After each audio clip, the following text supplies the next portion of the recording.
como nunca antes, tenés acceso. Acceso a la información, porque para invertir tenés que saber. Acceso a la tecnología, porque para invertir necesitas una herramienta. Acceso a los instrumentos, porque para invertir podés elegir entre muchísimos productos. Acceder te da libertad, y cuando sos libre, invertís mejor. Balance. Estamos siempre.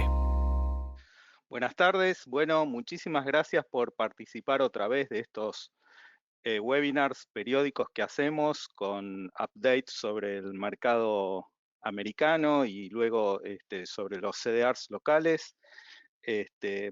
Hoy vamos a hacer una presentación que incluye la primera parte, es una presentación de un resumen general de un gran informe que hizo la banca JP Morgan con cierre al primer semestre del año, donde hay datos muy interesantes que nos ubican en el marco en el que estamos transitando los mercados y nos da un poco más de, digamos, contexto sobre lo que está sucediendo. Después, sobre el final, vamos a hacer recomendaciones de 2 CDRs que creemos que representan bastante bien el momento de oportunidad que estamos viviendo en los mercados. Un segundo, por favor. Bueno, el resumen del trabajo de JP Morgan. Empezamos con esto, que es medir cómo estaba el índice Standard & Poor's 500 en referencia a sus múltiplos en diferentes momentos de estrés del mercado, ¿sí? Este gráfico arranca en el año 1996 y lo que mide en cada punto de inflexión es qué múltiplos de price earning tenía el mercado en cada momento. En el 96, en este punto aquí, el piso del mercado, el price earning era 15.9, o sea, 16 veces las ganancias para redondear, lo cual nos indica que es un punto históricamente bueno de entrada cuando el mercado está en este nivel de múltiplos. En el 96, al rally que se produjo hasta la crisis de las .com, digamos, esto fue la gran irrupción de Internet en el mundo o el nacimiento de Internet en el mundo. El mercado subió 106% en 4 años. El price earning en el 2000, repito, con la crisis de las .com llegó a 25.2, lo cual esto nos da tal vez un número de múltiplo donde el mercado puede considerarse que está caro y puede ser una oportunidad de venta. La corrección posterior, que fue de casi el 50%, llevó a los múltiplos a 14.1, o sea, volvemos a estar en esta zona, ¿no? Entre 14 y 16 parece ser un punto interesante de entrada al mercado. Estos son números que yo reitero porque es importante fijarlos para cuando analicemos dónde está hoy el mercado, ¿no? Qué múltiplo se está tradeando hoy, que es aquí. Hoy estamos en 16, o sea, estamos prácticamente en los mismos puntos del mercado de arranque en el 96, pero ya vamos a llegar allí. El mínimo del mercado fue en el 2002, a partir del cual el mercado volvió a crecer casi 101% hasta 2007, 2008, cuando fue la crisis de Lehman Brothers.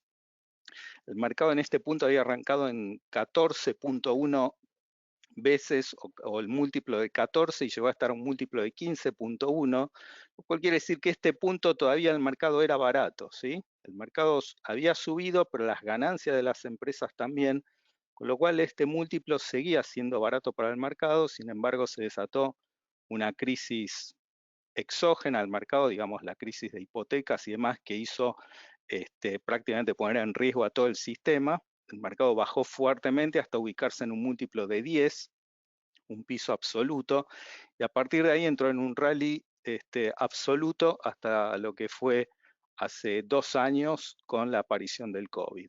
Este rally fue de 400%, arrancó el mercado en este punto, tenía un múltiplo de 10 veces ganancias y llegó a estar al múltiplo de 19.2. Otra vez, este no era un valor que uno podría decir que el mercado estaba exageradamente caro, sino que era un valor de múltiplo aceptable para ese momento, siendo que el máximo anterior en múltiplos era 25 veces, ahora solo era 19. Sin embargo, vino otra crisis externa, otro, digamos, evento exógeno al mercado, como ser el COVID, lo cual provocó esta caída vertical. los múltiplos se ubicaron en 13 veces y a partir de ahí viene un rebote muy fuerte hasta principios de este año, diría, enero 2003, el múltiplo llegó a estar en 21 veces, ya estaba así un poquito más en la zona cara, digamos, de múltiplos, y aparecieron datos de inflación, Reserva Federal con su política de tightening y demás, lo cual hizo esta corrección fuerte del mercado que hoy nos ubica en múltiplos de 16 veces, ¿sí?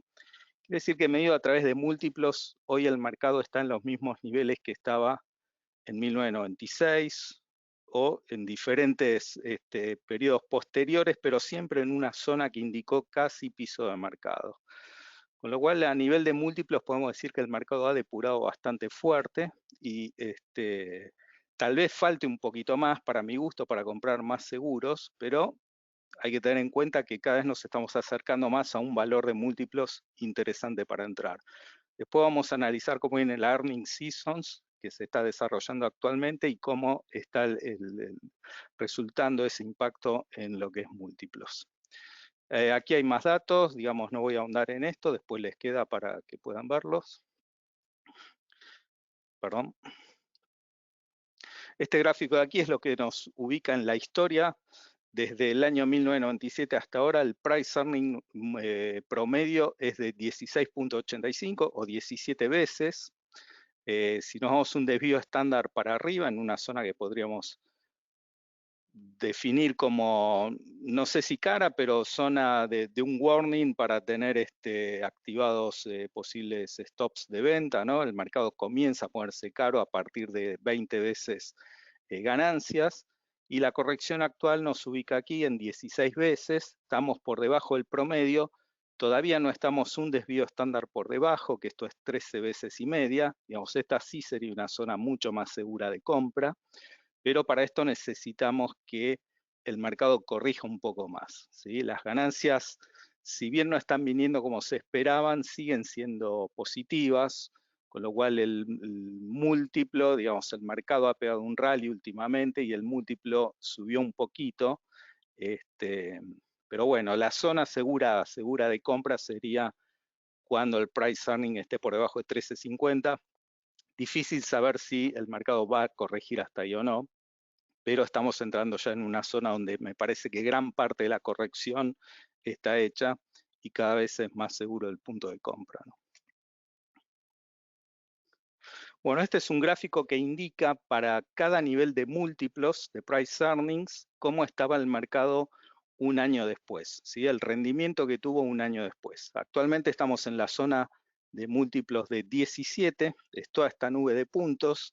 Este es un estudio un año después y este es un estudio a 5 años después. ¿Sí? Vemos que en 5 años después la nube de puntos se concentra mucho más, el R cuadrado es mucho más alto que en un año, del 3% va al 38%, con lo cual, digamos, esta medida es mucho más consistente que esta. Sin embargo, si vemos los datos son coincidentes, ¿no? Cuando el mercado está en 17 veces ganancias, un año después el retorno del mercado suele ser un 10%, ¿no? Un 10% más arriba de los niveles actuales. Obviamente hay datos dispares, pero la 9 puntos concentra ahí. Si lo vemos a 5 años, ya la 9 puntos es mucho más concentrada, digamos, hay menos incertidumbre en la proyección, pero de vuelta, cuando estamos en 17 veces ganancias, que es aquí, el retorno anualizado para 5 años después es aquí similar, 10% por año. ¿Sí? Con lo cual, otra vez, este es un dato que nos indica que este nivel de múltiplos suele ser más o menos un nivel seguro de compra. Hoy estamos alrededor de 16, 17, estamos en esta zona.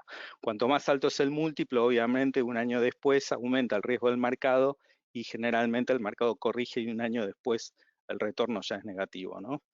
Ahora estamos de vuelta en la zona segura de compra. Tal vez no es la más segura de todas, me gustaría que corrija un poco más al mercado, pero ya empieza a mostrar signos de zona de compra. Bueno, ¿cómo ha ido este año? Esto es lo que les decía, lo importante acá, vamos a ver el gráfico de la derecha. Hasta el 30 de junio el Standard & Poor's cayó alrededor de un 21%, que es la línea verde. Si la desagregamos en sus componentes, vemos la línea negra que está acá arriba son las ganancias de las compañías que han crecido casi 7%. O sea, las compañías siguen ganando dinero, más que el año pasado, un 7% más. Sin embargo, el mercado cayó y el gran ajuste fue de múltiplos, ¿sí? La línea celeste, el múltiplo cayó 27%. Esto quiere decir, digamos, es bastante sano porque quiere decir que salió gran parte de la espuma o de la palanca del mercado, ¿sí? Es un mercado que ha corregido a la baja, 20%, sin embargo las compañías cada vez ganan más o siguen ganando más, lo cual es un muy buen dato, y el gran ajuste se hizo vía el múltiplo. O sea, ahora estamos comprando con múltiplos razonables, ¿sí? Seguimos con la tesis que veníamos de los gráficos anteriores. Esto que vemos aquí en celeste, esta barra son las proyecciones de ganancias, el consenso analista para los próximos años.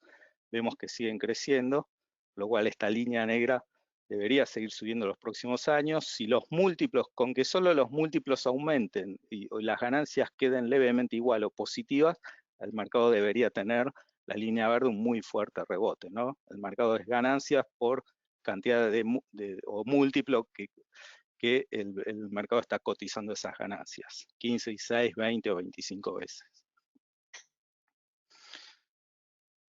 Respecto a value versus growth, vemos este gráfico aquí a la derecha, seguimos estando nosotros favoreciendo las compañías de tipo value. Aquí vemos un gráfico relativo entre las dos inversiones o los dos estilos de inversión.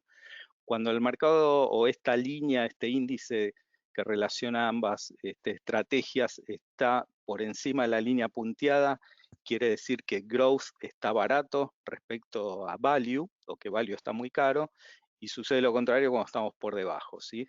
Si bien ha habido una corrección de las compañías growth respecto a value en el último tiempo, a nivel, digamos, histórico, todavía las compañías value están baratas respecto a growth. Lo vemos un poco más desagregado acá en cuanto a múltiplos.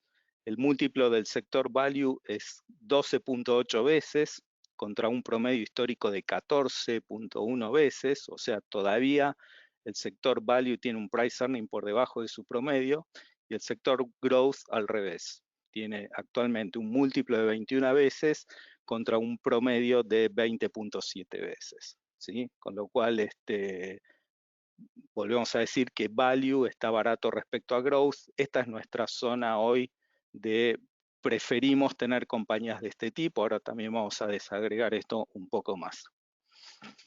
Esto aquí nos indica el grado de sensibilidad o de palanca que tienen las ganancias de las compañías respecto a un 1% de aumento en facturación, ¿sí? Una especie de delta de ganancias respecto a facturación.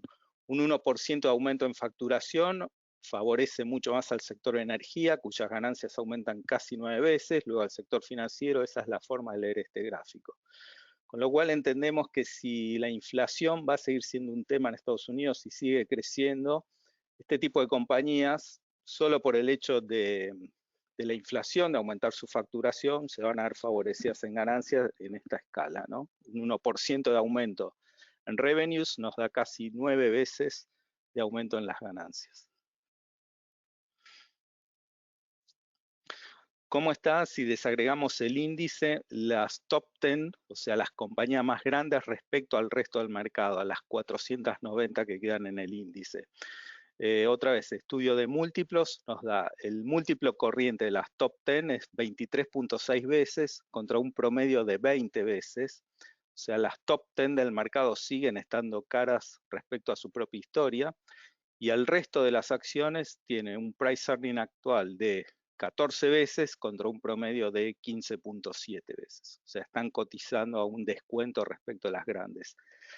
Esto lo vemos aquí en este gráfico, cómo han corregido los múltiplos. La línea verde son las top 10. Vemos que la corrección ha sido mucho más fuerte que en el resto de las compañías, ¿sí? Aquí ya tenemos un primer factor de análisis, que el valor en el mercado hoy lo estamos encontrando en compañías más chicas y del sector value antes que el de growth. ¿Cuál es el peso de las 10 compañías más grandes en el Standard & Poor's 500? Hoy es 28.1, fue más alto, llegó a ser casi el 32%. Esto coincide con esto, digamos, las top 10 del Standard & Poor's están perdiendo weighting o ponderación, digamos, en el índice, están cayendo más que el resto del índice. Esto también es bastante sano, digamos, esta depuración ayuda. Dentro de las 10, después vamos a recomendar una que es un poco la que se destaca dentro de esas 10, no todas son o están apalancadas o con malos resultados, y dentro de las 10 hay compañías value, por supuesto. ¿Cómo es la contribución de los earnings en el top 10 del S&P 500? Vemos que también está bajando. Hoy los earnings del S&P 500 antes estaban muy explicados por las primeras 10 compañías. Ese factor está bajando. Hoy es 22%, ¿sí? 21.9, llegó a ser casi o el 35% más o menos, ¿no? O sea, hoy gran parte de los earnings del S&P están más explicados por las 490 compañías que siguen a las primeras 10. Otro cuadro de resumen, digamos, si tomamos los últimos 10 años, el gran rendimiento del índice estuvo dado por las large y growth, ¿sí? Compañías, todas las conocemos, las que hablamos todo el tiempo, las Tesla, Facebook, Google, Amazon, todo ese tipo de compañías son las que en los últimos 10 años han producido las mayores ganancias, un retorno en los últimos 10 años del casi 15% por año, ¿no? Si tomamos en lo que va de este año todo ha sido negativo, ¿sí? A todo le ha ido mal, pero lo que menos cayó es el sector value y compañías del tipo large, ¿no? O sea, las grandes compañías del tipo value, Coca-Cola, Berkshire, ese tipo de compañías que han caído, pero son las que menos han caído respecto al resto. Si tomamos el pico de febrero del 2020, antes de la pandemia, el sector que más ha rendido sigue siendo large growth, o sea, tiene tanta suba acumulada que a pesar de la baja reciente que han tenido, todavía desde ese momento hasta ahora es el sector que más ha rendido, 16%, y desde el mínimo de la pandemia, en marzo del 2020, o sea, un mes después de esto, ¿no? Desde el mínimo de la pandemia, el sector que más ha rendido son las compañías small y value, compañías chicas del sector value, pero todo ha subido, ¿no? Vemos las large value, las compañías que hablamos siempre, casi 80% de suba, 79%, las small value, 99%. Estas son compañías, son más difíciles de detectar, digamos, hay menos información circulando, no son tanto los analistas que las siguen, digamos, para participar en este sector siempre recomendamos hacerlo vía fondos o ETF, que son un poco los que más información manejan. ¿Cómo está el día de hoy respecto, o qué sector es el que ofrece más descuento respecto a su historia, ¿no? Midiéndolo por múltiplos? Entonces, si tomamos un promedio de price earning de los últimos 20 años, el sector que hoy ofrece más descuento es Small Growth, ¿sí? Vemos que actualmente tiene un price earning de casi 23 veces y el promedio histórico es 35.4. Aquí vemos el descuento que tiene. El sector Small Growth hoy tiene un descuento de casi el 65%, perdón, un descuento del 35%, ¿no? Perdón, quiero ser claro en esto. Hoy cotiza al 65% de su promedio histórico. Y el large growth tiene un 115%. Quiere decir que este está 15% por encima de su promedio histórico. Este está casi un 35% por debajo de su promedio histórico. Después vamos a recomendar una compañía que tiene CDR, que pertenece a este sector y ha presentado ganancias recientemente y bastante buenas. Bueno, un gráfico de la historia larga del S&P año por año, desde los 80 hasta ahora. ¿Sí? De los últimos 42 años, 32 han sido positivos. Esto refuerza la idea que transmitimos siempre, que el largo plazo, siempre las acciones es el mejor mercado para estar. Los puntos rojos es interesante porque indica las veces que el mercado estuvo negativo y a pesar de eso terminó positivo, ¿no? En algún momento del año el mercado estuvo positivo, por ejemplo, en los 80, 17% abajo, terminó 26% arriba. En este caso, 34% abajo, terminó 2% arriba. O sea, hay muchas veces que durante el año el mercado arranca negativo o en algún momento del año se pone negativo, pero al final termina siendo un año de retorno positivo. Esta es la situación actual donde estamos hoy, llegó a estar 24% abajo, hoy está 21, repito, esto es al 30 de junio, si lo medimos al día de hoy, el mercado ya ha recuperado bastante, ¿sí? Tal vez este sea un año de esos que estuvo negativo y termina levemente positivo, no lo sabemos todavía, es muy rápido para decir, la Fed tiene mucha artillería todavía para disparar, pero quiero decir que estas son situaciones corrientes que se han repetido a lo largo de los años, los valores a veces asustan, 20% abajo, en este caso terminó 6 abajo, o sea, la recuperación fue interesante. Digamos, de los, repito, últimos 42, 32 el mercado terminó positivo, a pesar de haber estado negativo. Último indicador interesante, Consumer Confidence. Este es un indicador del tipo contrary, quiere decir que cuando todo el mundo está, o el sentimiento está muy negativo, el mercado probablemente ya esté tocando fondo. Lo que indica este gráfico es, el punto azul es el valor del Consumer Confidence, y esto es cuánto subió el mercado en los 12 meses siguientes a que se produjo esta lectura, ¿sí? Por ejemplo, en febrero de 1975, el Consumer Confidence estaba en niveles de 58, digamos, que es este punto. Un año después el mercado terminó 22.2% arriba. En mayo del 80 el Consumer Confidence estaba en 52, un año después el mercado estaba 20% arriba, ¿sí? Tiene, digamos, un muy buen track record en indicar el momento piso del mercado cuando todo el mundo está negativo, tal vez ya se fueron del mercado, ya salieron y lo único que queda después es que el mercado vaya para arriba, ¿no? Cuando todo el mundo vendió.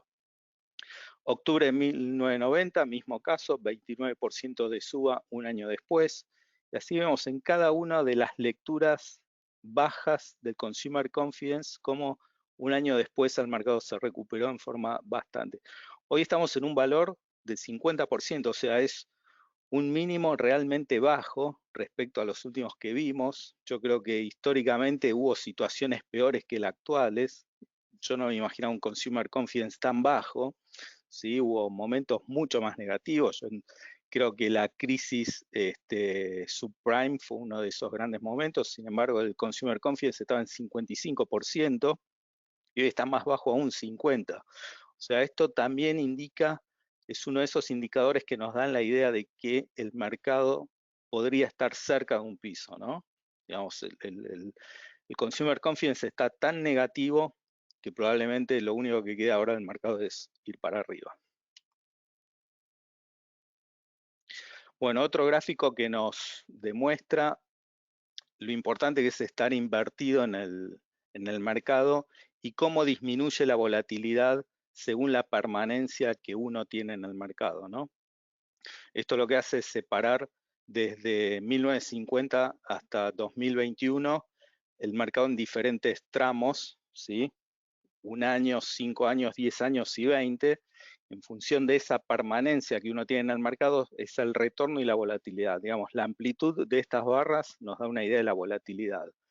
En verde son acciones. Si uno está solamente un año en el mercado, puede encontrarse que en promedio pierde el 39% de su posición o gana el 47%. O sea, es muy volátil. Acciones en un año es una inversión que no sirve porque es, digamos, es muy incierto lo que puede suceder. Puede tener uno justamente un año bueno y ganar en promedio 47% o justo estar en un año malo y perder 40%. Azul es el mercado de bonos, ocurre lo mismo, hay una gran amplitud en los valores que uno puede estar u obtener si solamente está un año.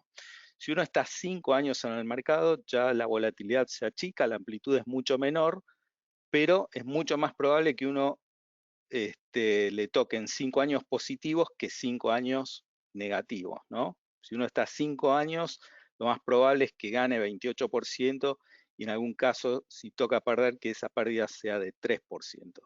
en bonos es entre 23 y 2. Si nos vamos ya al universo de 10 años, cualquier inversión, el gris es un mix, ¿sí? Un portafolio 50%. Si nos vamos a un periodo de ventana de 10 años, cualquiera sean esos 10 años de estos 50, ¿no? En acciones, lo más probable es que uno gane 19%, eventualmente hay un periodo de 10 años donde se puede perder el 1.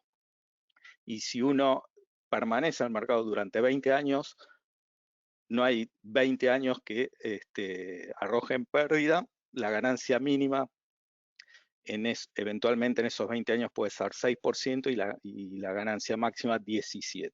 En bonos es entre 1 y 12.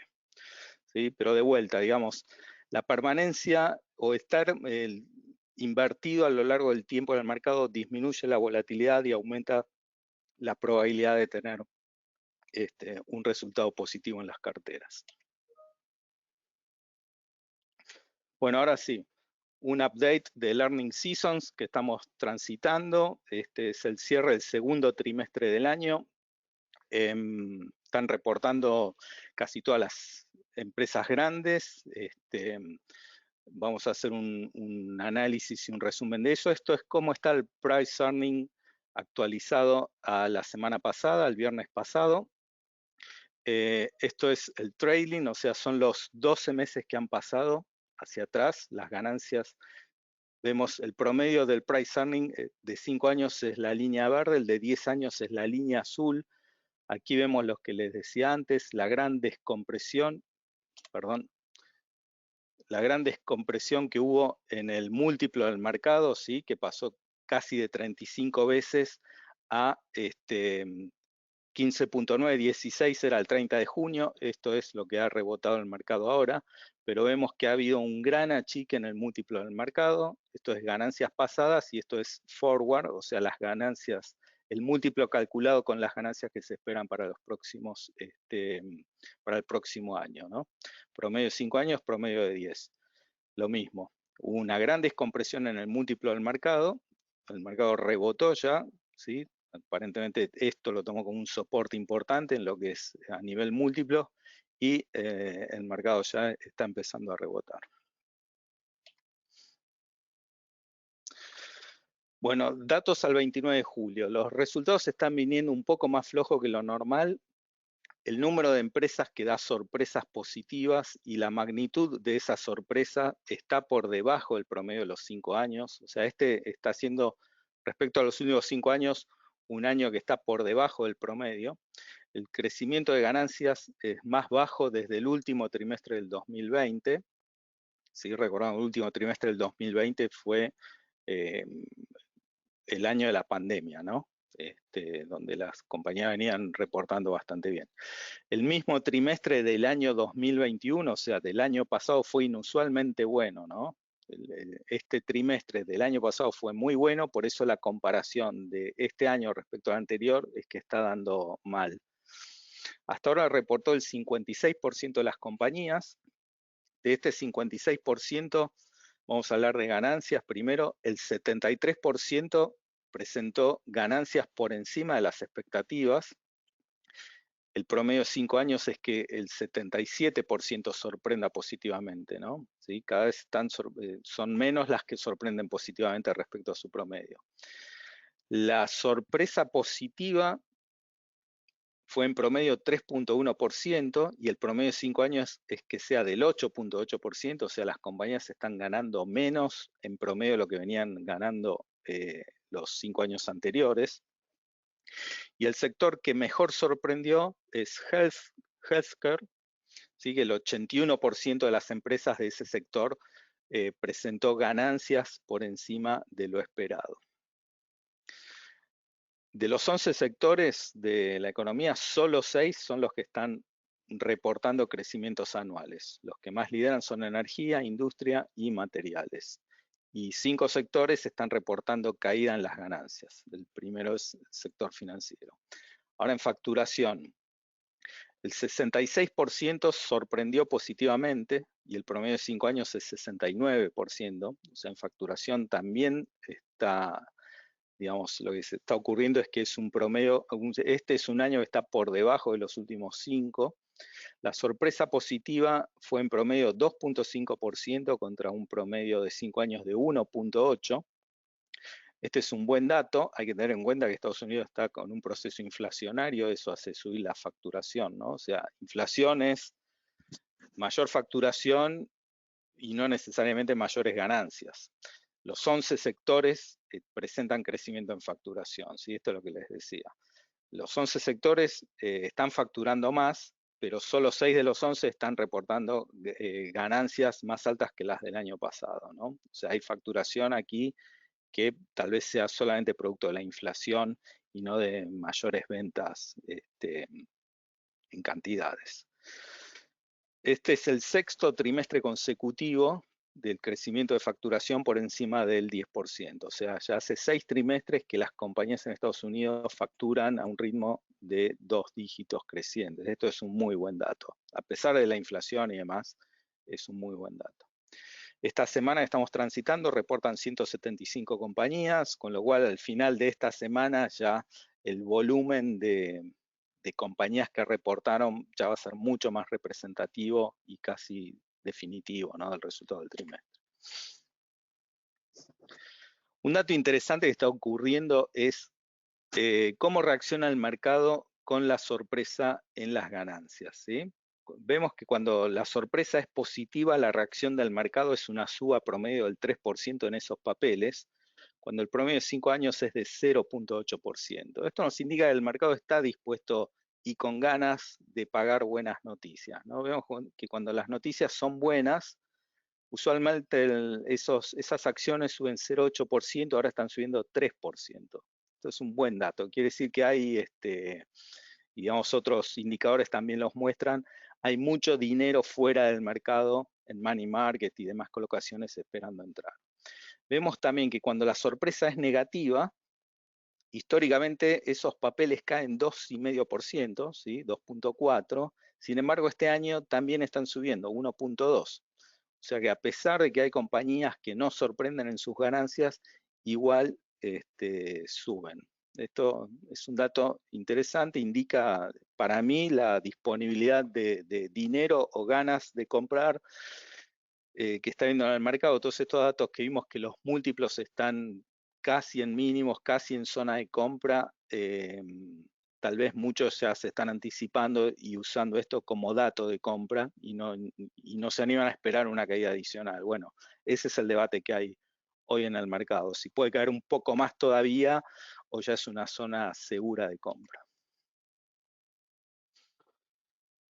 Bueno, más datos, no lo quiero abrumar con esto, esta información luego la van a tener, pero aquí tenemos las compañías por sectores, ¿no? Los sectores que están sorprendiendo salen en línea, por encima de lo esperado o por debajo, esto es el índice, ¿sí? En ganancias 73% está por encima de lo proyectado en ganancias y en facturación 66%. Lo que están a la izquierda del índice son los sectores que están haciendo subir al índice. Digamos, lo que decía antes, el sector healthcare, el 81% de las compañías de este sector que han reportado han sorprendido positivamente, ¿no? Y así cada uno de los sectores. La misma lectura para hacer en facturación.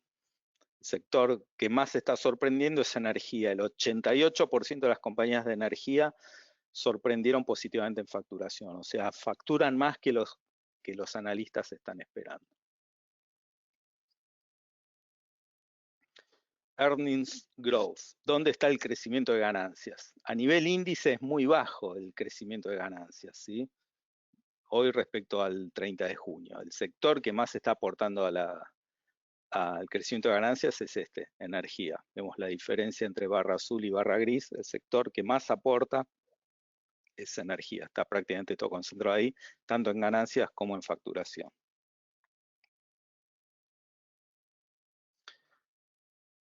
El nivel de sorpresa, o sea, las que sorprenden por cuánto lo hacen. De vuelta, el sector energía es el que más sorprende y donde la sorpresa es más grande de todos. 10.1%. Luego le sigue el sector de salud y así todo. A nivel índice en general, la sorpresa de 3.1, el promedio histórico es más alto que esto, como vimos antes, ¿no? Pero el sector que más hoy tracciona en cuanto a sorpresa es el que más está sorprendiendo a los analistas, y en qué magnitud es este: energía, 10.1% por encima de lo esperado. Y en revenue, la misma lectura. El sector que más está sorprendiendo es utilities y luego energía. Esto es a nivel índice. Digamos, a nivel índice es muy bajo, los sectores que más traccionan en facturación son estos dos. Utilities creo que claramente es inflación, ¿no? Bueno, desglosado a nivel compañías, esto tampoco me voy a detener mucho, pero la compañía que más sorprendió es General Electric, luego Etsy, Ford Motor y demás, el nivel de sorpresa que han tenido respecto a lo que esperaban los analistas. Esto es interesante, es dónde está el crecimiento, y el crecimiento se está dando en las compañías que tienen mayor facturación fuera de Estados Unidos, ¿sí? Aquí vemos línea verde, compañías con menor al 50% de facturación en Estados Unidos, o sea, la mayor parte de las ventas las hacen globalmente o fuera de Estados Unidos, crecen 13%, las compañías que están concentradas o su mayor facturación adentro de Estados Unidos crecen 1.2. Esto es interesante al momento de ubicar compañías, hoy el negocio está por fuera de Estados Unidos. Puede ser esto también un indicador de la recesión eventual que puede estar viniendo en Estados Unidos. Algunos consideran que ya está en recesión, otros que va a ser algo muy leve, de 1 o 2 trimestres, muy administrado por la Reserva Federal. Digamos, ahí la pericia de la Reserva en todo esto es fundamental, ¿no? Si hacen una suba de interés de más o de menos, estos números pueden modificarse mucho. Profit margins, tampoco me voy a detener mucho, aquí lo importante es esto, es la diferencia entre barra azul y barra gris. El sector con mejores márgenes, energía, de vuelta, segundo trimestre del 22 contra el 21 es el mayor crecimiento, el resto, si no me equivoco, todas vienen con menores márgenes, ¿no? La barra gris es más alta que el azul en todos los sectores, salvo en energía, y vemos aquí industriales, pero energía es la que tiene el salto más grande en márgenes. Obviamente aquí está metido conflicto Rusia-Ucrania, suba de commodities y demás. Es un gran año para el sector de energía. Los guidance para el próximo trimestre vienen mal. Digamos, en general aquí lo que hay que ver a grandes rasgos, las barras rojas son más grandes que las verdes, o sea, acá tenemos el guidance que están dando cada uno de los sectores para el próximo trimestre. El 100% de las compañías de consumer staples están dando un guidance negativo para el próximo trimestre. De vuelta, esto puede ser algo de recesión, communication services, utilities y demás. Así que, digamos, las noticias que han otorgado las compañías hasta ahora hacia adelante son un poco de enfriamiento. Aquí tenemos los 11 sectores representados cada uno por su ETF, cómo les ha ido este año. Desde que comenzó el año, XLE, sector energía, es el que más ha subido, 37,5%. Estuvo más alto, en algún momento en medio del conflicto Rusia-Ucrania fue el momento más alto tal vez del sector. Ahí pensamos que ya era momento de liquidar, digamos. Sin embargo, sigue siendo hoy el sector más rentable del año, pero vemos que hay muchos, ¿sí?, que ya empezó a corregir, a dar la vuelta.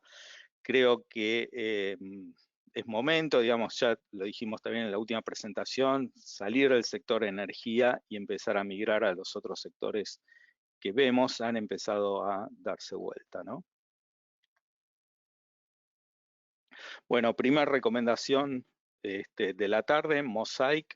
Es una empresa que entra dentro de las características de Small Cap y Growth, como vimos antes. Mosaic acaba de reportar hoy, lo hizo muy bien. Yo igual hubiera recomendado, la recomendación ya la tenía lista la semana pasada. Lo de hoy solo confirma los datos que viene teniendo la compañía. Para los que no la conocen, es una compañía líder mundial en todo lo que es fertilizantes y nutrientes. Mosaic se dedica a la producción y venta de fosfato concentrado, fertilizantes y nutrientes en base a potasio para todo lo que es mayormente la industria del agro. Opera a nivel mundial en 3 segmentos: fosfato, potasio y Mosaic Fertilizers. ¿Sí? En sus minas e instalaciones produce fosfato concentrado en las formas de diamónico y fosfato de amonio. También produce alimentos para animales, todo lo que es forraje, bajo las marcas Biofos y Nexfos. Produce nutrientes en base a potasio, tanto para uso animal, industrial, en descongelantes y para el consumo humano, como por ejemplo muchas bebidas regenerativas o los aditivos complementarios que se utilizan en el mundo del deporte muchas veces, y muchos productos a base de nitrógeno. La compañía opera globalmente mediante distribuidores, cadenas de retail, productores, cooperativas y gobiernos. Se creó en 2004 con la fusión, o la crearon 2 grandes compañías, creo que fueron Cargill y otra más, no sé si Nidera o alguna de esas, y está radicada en la Florida, en Estados Unidos. Es una compañía conocida en Argentina también por el mundo del agro, ¿no?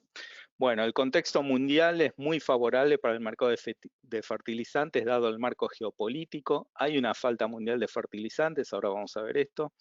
La salida de la pandemia generó una demanda abrupta de alimentos y por consiguiente de fertilizantes, sobre todo en China. La relación entre energía y agricultura es muy alta, una correlación casi 1 a 1. El producto con mayor superficie en Estados Unidos es el maíz, que a su vez es el que más fertilizantes requiere. Y el maíz además tiene un uso muy importante para producir etanol. 1/4 de la producción mundial de maíz se utiliza en etanol. Rusia y Bielorrusia tienen el 25% de la exportación mundial de fertilizantes. ¿Sí? Este es un mercado que está medio hackeado ahora. El 40% de las ventas de Mosaic son de fosfato, el 21% de potasio y el 39% de la unidad que tiene en Brasil. Mosaic produce el 12% de la oferta mundial de fosfato.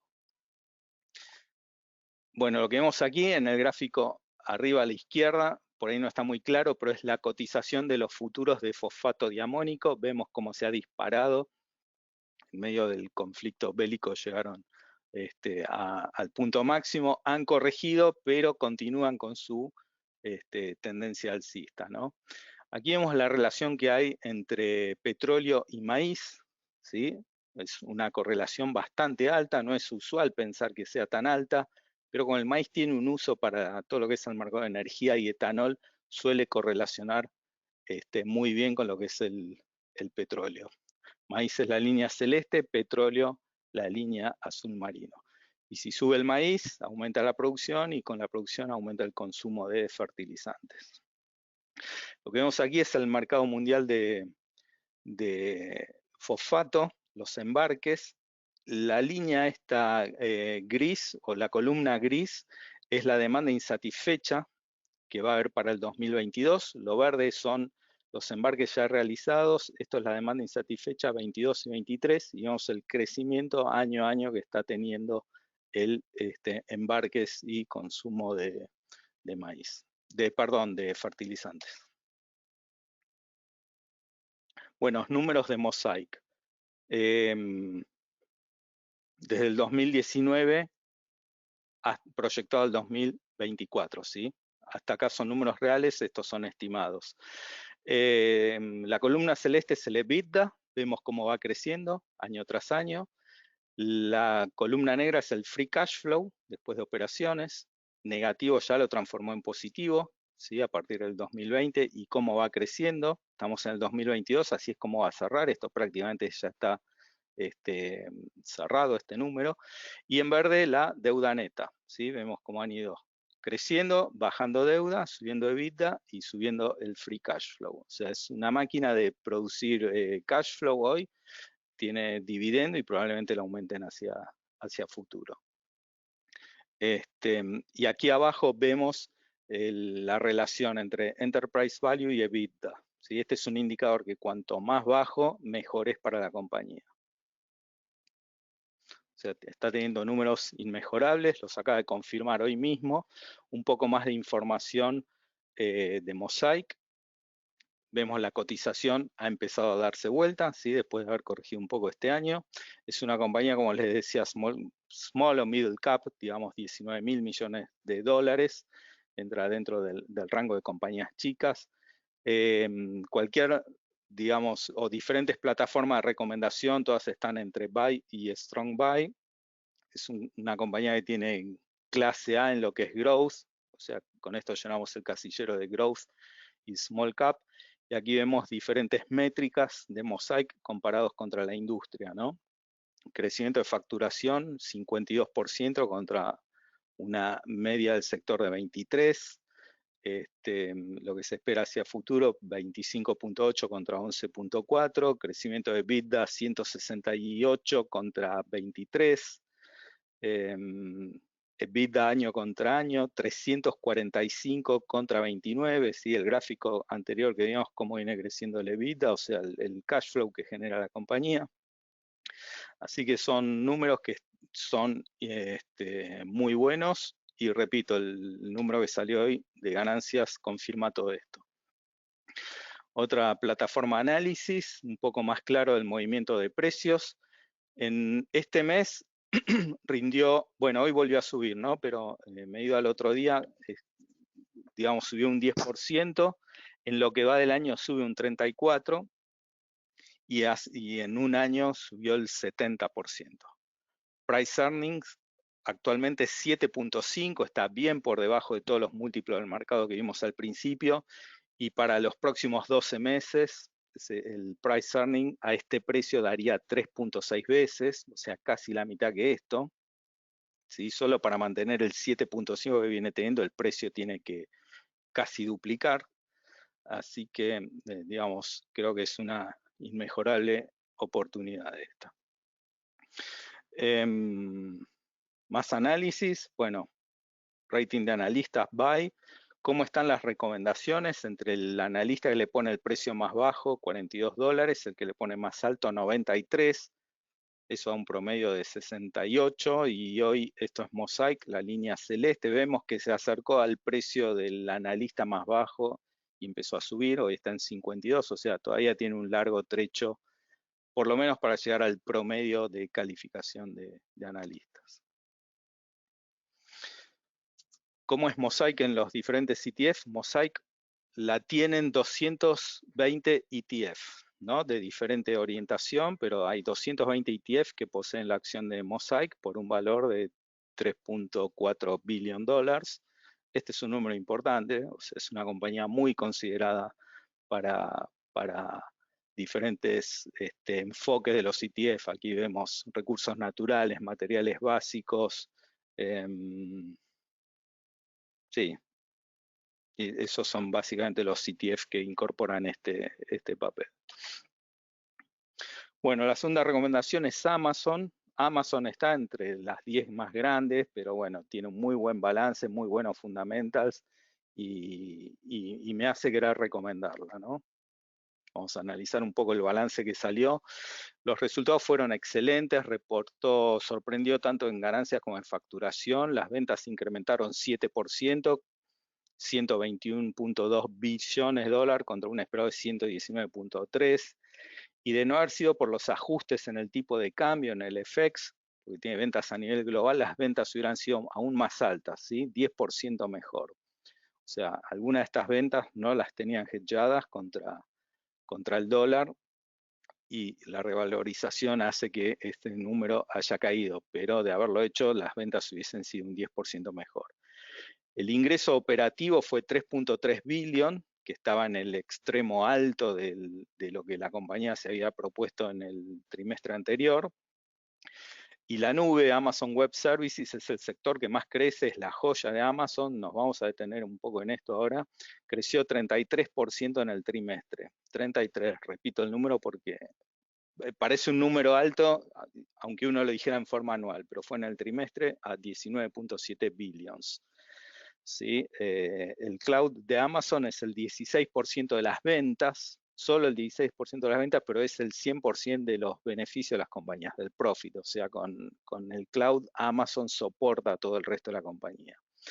Las tiendas online estuvieron flat, Las tiendas físicas crecieron 12%, 4.7 billion de crecimiento, servicios de suscripción 10%. El negocio de advertising es de 40 billions al año y es cuatro veces, repito, el de Twitter y Snap combinados, ¿sí? O sea, Amazon es una bestia en cada segmento o vertical de negocio que tiene y que compite. Es 4 veces Twitter y Snap combinados, con todo lo que se ha hablado de Twitter,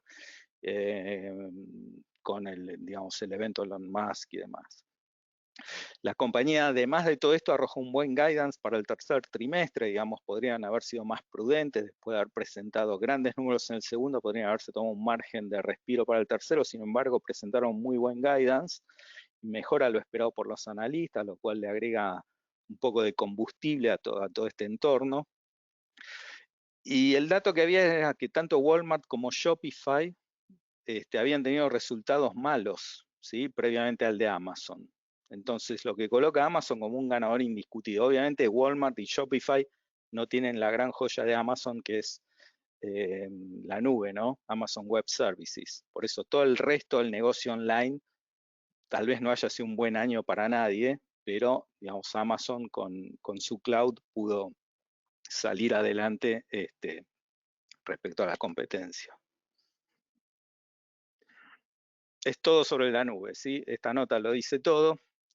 En los últimos 7 años, Amazon Web Services dobló como el porciento o el share de todo el revenue de Amazon, ¿sí? Durante los últimos 7 años. Este año va a ser el 16% de todas las ventas de Amazon y más del 100% de sus beneficios. Bueno, aquí vemos qué es hoy la nube en ventas, ¿no? ¿Qué representa hoy la nube de Amazon? Es la tercera, digamos, en el rubro en ventas, todavía no es la número 1, pero es la que más ganancias ofrece. Y aquí vemos cómo han evolucionado los negocios. El e-commerce tuvo su pico en pandemia, empezó a decaer, esto es lo que le pegó, vimos en balance de Walmart y las otras compañías retailers, pero el negocio de Amazon Web Services creció, tuvo una pequeña caída, pero es un negocio que se mantiene, digamos, estable y en crecimiento hacia futuro. Aquí vemos 4 analistas diferentes valuando Amazon. La joya de Amazon, todo el mundo, es la línea esta, digamos, color bronce o marrón. Para cualquiera de los 4 analistas es el negocio más valioso de Amazon. Para esta casa Redburn, Amazon, el valor total estimado es 2.8 trillones. Hoy Amazon vale 1.2, 1.3, ¿sí? Con lo cual, para este analista, Amazon tiene que duplicar. Cada uno tiene diferentes criterios para evaluar cada uno de los negocios. Esto se los dejo también para que después lo vean. Para este analista, el cloud de Amazon vale 2 trillones de dólares. Para JP Morgan vale 1 trillón y algo de dólares el web services, pero el retail vale más que para este analista y le pone a Amazon un valor total de 2 trillones de dólares. Entonces tenemos para este analista 2.8, para JP Morgan 2 trillones, para este Truist 1.7 trillones. Repito, cada uno tiene diferentes criterios para evaluar el negocio cloud y el negocio retail. Algunos aplican múltiplos sobre los productos vendidos, otros sobre otras cuestiones, pero cada uno llega a un valor diferente, pero todos muy altos, ¿no? La que menos le da es lo que vale, la misma que vale hoy Amazon, 1.2 trillones. Para este analista la nube vale casi 900 billion y para este 450, o sea, 650 billion, perdón, aquí está. Así que, digamos, tenemos 4 evaluaciones distintas, pero todas, digamos, la que menos le da lo mismo que vale hoy el papel, con proyecciones que ha hecho la compañía que superan a lo de los analistas, ¿no? Esta es la reacción de Amazon a la presentación de balance. Vemos que ya durante el año había tenido un upside. En el último mes subió casi 24%, en 3 meses 8,5%, y en el año todavía está negativa casi un 20%, ¿sí? Con lo cual no estamos comprando por encima de lo que estaba a principio de año. ¿Qué más? Más números. Bueno, calificaciones de analistas, Strong Buy, el mismo gráfico que vimos antes en Mosaic aquí, el analista que menos valor ve en Amazon es $110, hoy Amazon vale 135, o sea, estuvo cotizando por la línea inferior de proyección de analistas, el que más alto le da es $270, ¿sí? Y vemos que se va acercando al valor promedio de cotizaciones. Amazon pertenece a 306 ETF, ¿sí? Están diferentes temáticas y orientaciones de ETF, perdón.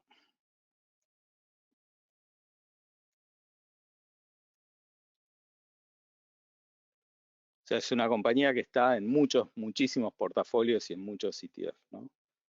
Y aquí vemos cómo les ha ido a las principales compañías, a las 6 más grandes, digamos, Amazon es la línea negra, vemos que ha sido la que mejor ha reaccionado tras su balance.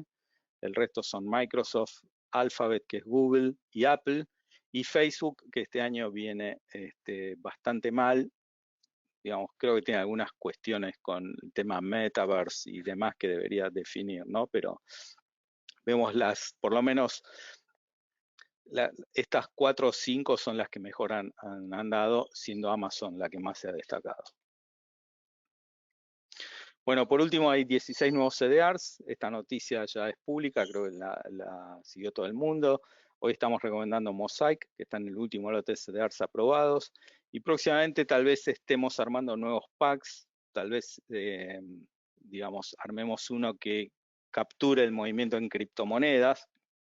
Han incluido varias compañías con CDRs en lo que es el universo cripto, así que tal vez armemos un pack con eso. Y alguno más que estamos estudiando. Así que bueno, esto ha sido todo por hoy. Gracias por participar hasta acá. Creo que estamos en la hora justa. Así que si hay preguntas, vamos rápido con eso. A ver. Bueno, hay muchísimas preguntas. Voy leyendo. Si hay alguna recomendación para los nuevos CDRs, bueno, justamente Mosaic es una de las nuevas. A ver, voy a volver a poner la lista y dar una opinión de las que por lo menos yo más sigo y más conozco. A ver, Ford sí es una compañía que sigo mucho, también ha reportado muy bien. Creo que, o sea, yo hace mucho que me explico por qué Ford no estaba listada dentro de los CDR, siendo una de las grandes compañías históricas de Estados Unidos, ¿no? Enhorabuena que la han listado. Uber no la sigo, Roblox puede estar en nuestro pack de criptomonedas, vamos a estudiarlo. United Airlines, bueno, es una compañía más de aviación. Airbnb no la sigo. Bitfarms también, digamos, relacionado al mundo cripto. Hut 8 Mining, lo mismo. Son compañías que no tengo en estudio todavía. Vamos a ver los números. Micron Technology, sí, también es una compañía que me encanta, el mundo de semiconductores. Nos da para hacer también un pack exclusivamente de semiconductores, ¿sí? Donde la corrección ha sido importante y han empezado a despertarse de vuelta, así que está bueno tener un pack donde tener semiconductores que no sean todos, digamos, parecidos entre sí, sino que cada semiconductor tenga una razón propia de ser. Si hay semiconductores de memoria y semiconductores de procesadores, hay de gráfica, o sea, tener un buen pack que capture toda la industria en sí de semiconductores, de la punta de producción a la punta de altísima tecnología al final. Occidental Petroleum es otra compañía también muy interesante. Esta es una compañía en la que estuvo Warren Buffett invirtiendo muy fuerte en los últimos 6 meses, diría. Tomó creo que una posición dominante en la compañía, así que nosotros la veníamos siguiendo al tener Berkshire en nuestros packs y en nuestro portafolio. Estábamos muy atentos a esta compañía porque es uno de donde Warren Buffett estuvo invirtiendo fuerte. Upstart no la conozco sinceramente. Palo Alto creo que tiene que ver con lo que es seguridad informática. también es un papel interesante para ver, pero quisiera ver los múltiplos. Bueno, Mosaic, acabamos de recomendarla, hablar un rato largo. MicroStrategy es Michael Saylor, el maximalista de Bitcoin, y esta es un muy buen proxy para el Bitcoin. Es decir, esta es una compañía que su balance, gran parte, un altísimo porcentaje del balance o del activo de esta compañía son Bitcoins puros. O sea, uno al comprar MicroStrategy prácticamente está comprando Bitcoin. Sería una forma muy eficiente de comprar bitcoins en la comitente, ¿no? Con pesos, porque la correlación de MicroStrategy con el bitcoin es altísima. Silvergate no la tengo muy vista, también entiendo que tiene que ver con seguridad informática, y Jumia tampoco la sigo, pero por lo que dicen es el mercado libre de Sudáfrica, ¿no? Algún momento la estuve viendo y el problema que tenía es que vende mucho pero entrega poco, o sea, tiene un problema de logística tremendo, las compras no llegan a los clientes y demás, digamos, esa es un poco la crítica que tenía ese papel, sinceramente no sé porque no lo sigo. Vamos con otras preguntas. Esa información de JP Morgan es del informe trimestral 36. Tienen informes mensuales y diarios, si no habrán cambiado esos parámetros a la fecha. Sí, JP Morgan tiene informes más actualizados. Este es como un informe global, no solo incluye equity, incluye renta fija, commodities y demás. Yo debo haber traído el 25% de todo el informe. Muchos de esos valores se han actualizado. Yo creo que actualicé un poco cuando hice la presentación, sobre todo price earning, porque durante julio el mercado ha subido, ¿no? Entonces, todo lo que sean múltiplos de price earnings han aumentado. Falta incorporar las nuevas ganancias de las compañías que ya reportaron. O sea, el mercado está todavía un poquito mejor de lo que el informe al 36 decía. ¿Cómo obtienen los datos de price earnings históricos? Bueno, hay diferentes plataformas que dan esos price earnings. En relación costo-beneficio, sirve esperar un piso más bajo y no aprovechar una entrada. Bueno, y no aprovechar una entrada ahora para invertir. Bueno, esa es la pregunta que uno se hace en todo momento en los mercados. Si es momento o puede quedar un poco más. O sea, uno tiene que estar, creo yo, apuntando a una zona de compra o un momento de compra donde todo indica que de ahí en más es más probable ganar que perder. ¿Sí? Pero acertar el piso es imposible, lo mismo que acertar el techo. La misma pregunta es si el Global 2030 por debajo de 20 centavos era oportunidad de compra o no. Y siempre luego vienen las noticias, pero digamos, uno está más cerca del piso, mucho más seguro de comprar que no. Por ahí ahora nos quedamos esperando un múltiplo más bajo, que esté un desvío estándar por debajo del promedio y no llega nunca y el mercado rebota fuerte. O sea, el mercado, como es anticipación, uno está comprando las noticias que vienen, no las que fueron, ¿no? Algo para comentar de las compañías mineras de litio, ya empezaron a crecer mucho en Argentina. Sí, eso es así, pero no hay forma de invertir. Hasta que no haya alguna compañía listada, no tenemos forma de invertir, por lo menos desde Alix. Vimos un gráfico donde las proyecciones eran casi todas negativas, columnas totalmente rojas o mayormente rojas que verdes. ¿No contrarrestaría la idea que ya estaríamos en el piso? Si ese gráfico que vimos es el guidance que dan las compañías hacia adelante, ¿no? El guidance es cuánto pienso que voy a vender el trimestre que viene. Ese dato hay que medirlo con las expectativas previas que había. Sí, obviamente es un dato de esos que agregan incertidumbre a lo que estamos viendo. También recuerdo, es solo el 60 y pico por ciento de las compañías habían reportado, ¿no? Cuando termine el trimestre, ese dato va a ser mucho más cierto. Pero dentro de eso hay compañías que tienen guidance positivos como el de Amazon, que acabo de decir. Entonces, digamos, siempre va a haber datos que contradigan a otros. El punto es sopesarlos y ver, bueno, el mercado ya ha corregido por demás. Ese guidance ya estaba puesto en los precios o no. Esas son las preguntas que no tenemos forma de responder con certeza, ¿no? Las petroleras, si veo las petroleras y energía cayendo, en caso de recesión, no conviene optar por compañías con buenos dividendos, ejemplo mineras.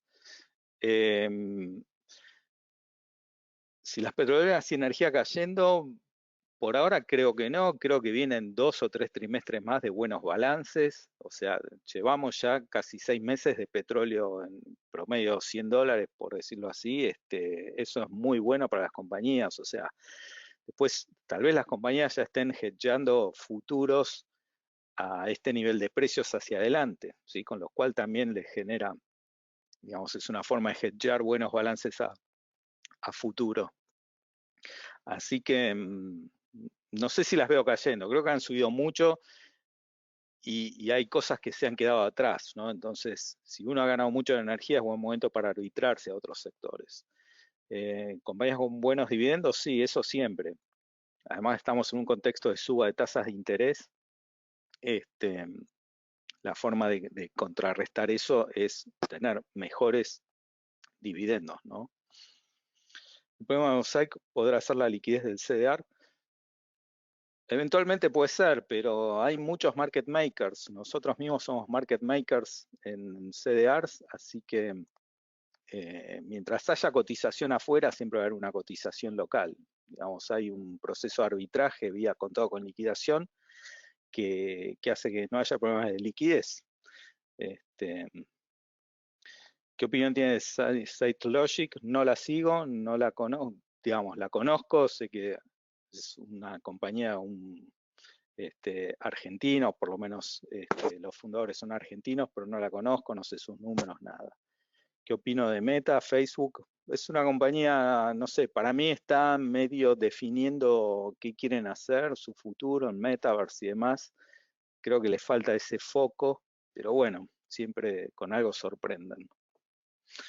Bueno, no hay más preguntas.